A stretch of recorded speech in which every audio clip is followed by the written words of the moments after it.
Hello. I'd like to take this opportunity to welcome all you screwheads and retards to the latest edition of News of the Day, which is my show, and it's where I take news stories that are running through the media cycle and put a biblical slant on them. So let's get started, shall we? First story. There's a nuclear submarine in Cuba that belongs to Russia. And everybody's freaking out. They're saying, my God, there's a nuclear submarine in Cuba. How could the Russians do this? It's a real act of aggression. And I often wonder what these people are smoking. What kind of response did they expect? Look at what we've done to Russia. Vice President Chucklehead, right? Kamala, whatever her pronunciation is, showed up at Ukraine a few years back and started flirting with the idea that Ukraine would be allowed to join NATO. Which right there it's an aggressive act. We know how Russia feels about NATO being on its doorstep. And let's go back further. Let's go back to when Yanukovych was ousted, when the U.S. held a coup. And they drove Yanukovych out of town. That's when Putin took the Crimea, right? Now we're selling weapons to Ukraine and we're saying, hey, it's okay. You're allowed to fire these off in Russian territory. No problem, Zelensky. Go ahead, have a field day. And then what? We're surprised that he's coming to Cuba with a submarine, a nuclear submarine. He's making his statement. He's saying, I don't like having a threat on my border. How do you like it having a threat on your border? Here's my submarine off the coast of Florida. How do you like it, America? And people will say, well, you must be pro-Putin. Only a pro-Putin person would say something so ridiculous. I'm not pro-Putin. I think the guy's a savage. He's a savage. He's a former KGB agent. He's poisoned people. He's murdered people. But I certainly wouldn't defend the guy, but I am a proponent of common sense. Common sense is you don't play these games with a huge nuclear power. It's stupid. What, over the Ukraine? You're going to risk global nuclear war over the Ukraine? And it begs the question, why are they doing this? Why are these war hawks taunting the bear, poking the bear? And I'm going to tell you why. It's your lucky day. You're going to be educated. This has something to do with the new paganism called globalism. And it is paganism. You get a guy like Putin. He's not a globalist. He's a nationalist. Globalists hate nationalists. You get a guy like Putin, even though he's a savage, he believes in Jesus Christ. Globalists, these pagans, they hate Christians. Trust me, they hate them. These globalists like to get on their knees and pray to Mother Earth. They hate oil. And what is Putin's most precious asset? It's oil. These globalists who are pagan love human sacrifice. They've been sacrificing humans since the beginning of creation. And now we have human sacrifice in the form of abortion. Abortion is seen as holy. It's the holy grail of the pagan religion. Is Putin pro-abortion? No. The guy hates abortion.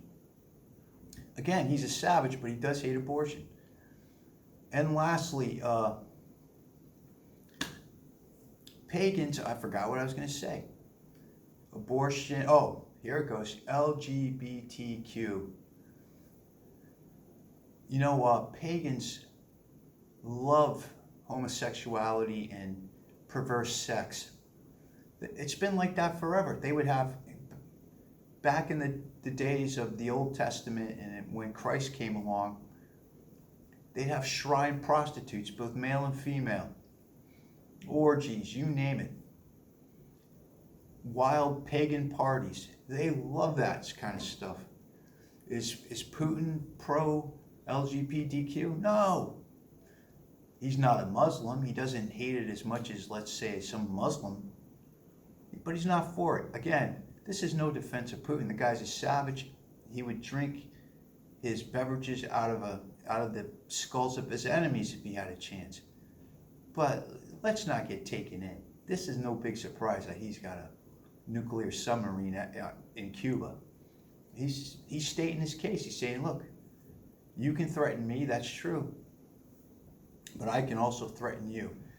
And you have to ask yourself a question. Is it worth it? Is it worth it for the Ukraine? And he's not even going to take all of the Ukraine. He's going to take the Russian-speaking parts and the Crimea. And as far as I'm concerned, he can have it. Yeah. Anyway, that's my belief. I could be wrong. Who the heck am I? Second story.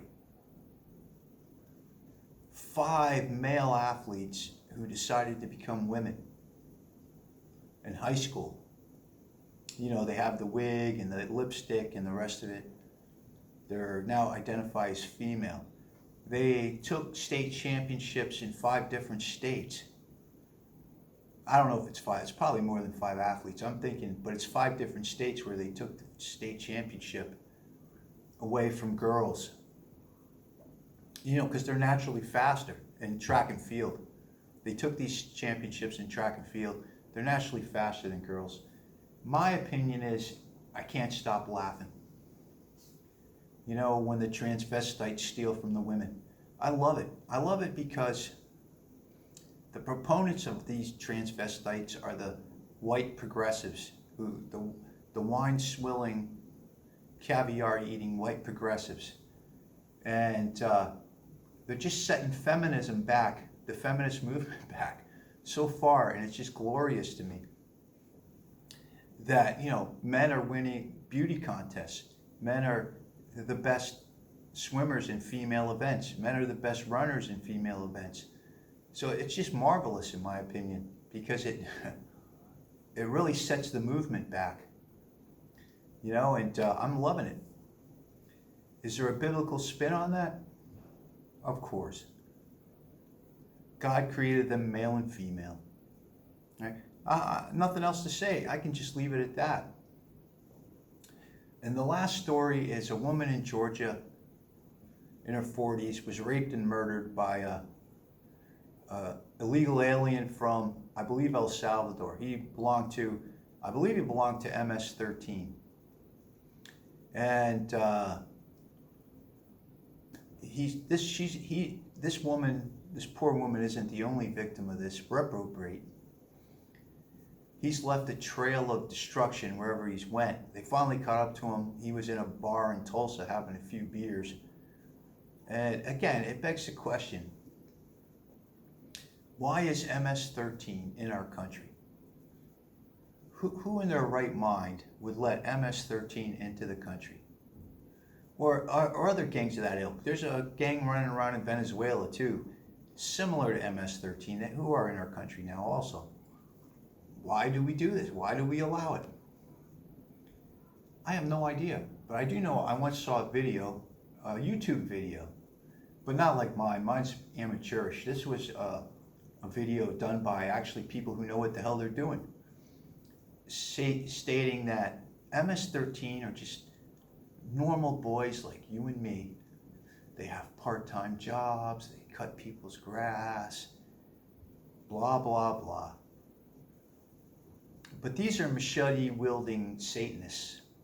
And where would you expect a machete-wielding Satanist to lay his head at night?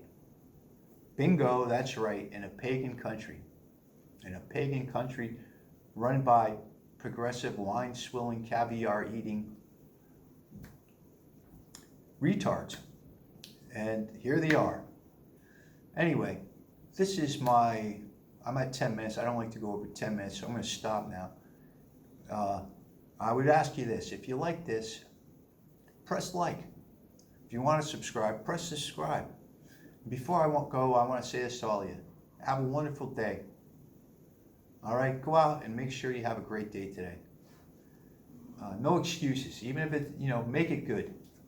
Anyway, that's it for me. I'll talk to you later. Bye-bye.